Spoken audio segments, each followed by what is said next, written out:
Thanks so much, Manish. And hello, everybody. It's so great to be with you virtually anyway. And I want to thank all of y'all, including the e-mobility advisors and everybody who's organizing and participating in the National EV Charging Initiative. This administration knows that the future is electric.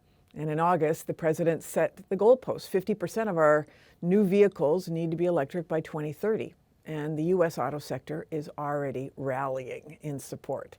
And so to get there, we've got to make sure that every American can get an electric vehicle and can get wherever they want to go in that electric vehicle, whether it's plugging in at their local grocery store or going on a cross-country road trip. But we've got a lot of work ahead. So many Americans do not have access to EV charging at home. And so many Americans live in what's called a charging desert, where they can't find any place to plug in, especially in low-income neighborhoods or in rural areas and in communities of color. And that is why President Biden is working toward a national network of 500,000 EV chargers wherever people live or work or play or travel. It's going to be a network that fills these gaps and provides convenient charging for all and focuses on the communities that need it most. So 1 year in, this administration has already taken big strides toward that goal. The president's bipartisan infrastructure law provides $7.5 billion for EV charging. It forms a joint office between the Department of Energy and the Department of Transportation jointly to deploy that infrastructure. And that particular office is going to be collaborative. It's going to provide technical assistance and support to state governments as they get EV chargers into their communities. And it's going to seek a partnership from all of you, private companies and community groups, local leaders.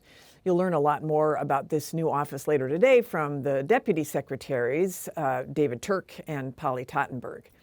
So charging infrastructure is absolutely crucial, but it is just one piece of the puzzle.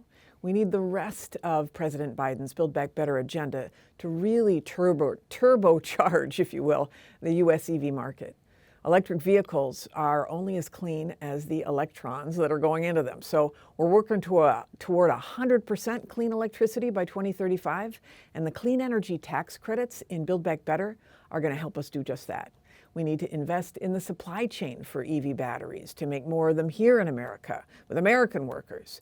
That $7 billion for the bipartisan infrastructure law is a great start. And Build Back Better has over $100 billion in clean energy manufacturing investments. And we're going to make EVs more affordable for every American. Already, EV owners save about $600 per year and about $8,000 over the life of the vehicle, thanks in part to actually DOE's work to slash battery costs.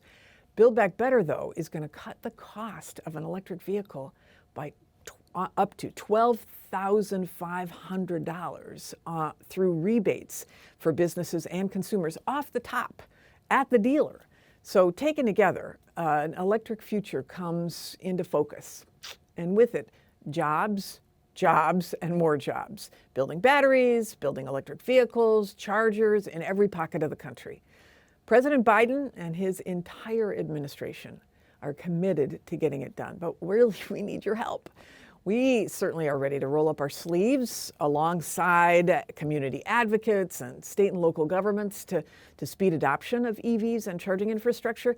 And we need the private sector to really multiply the impact of this new federal investment and to help put EV chargers in every community.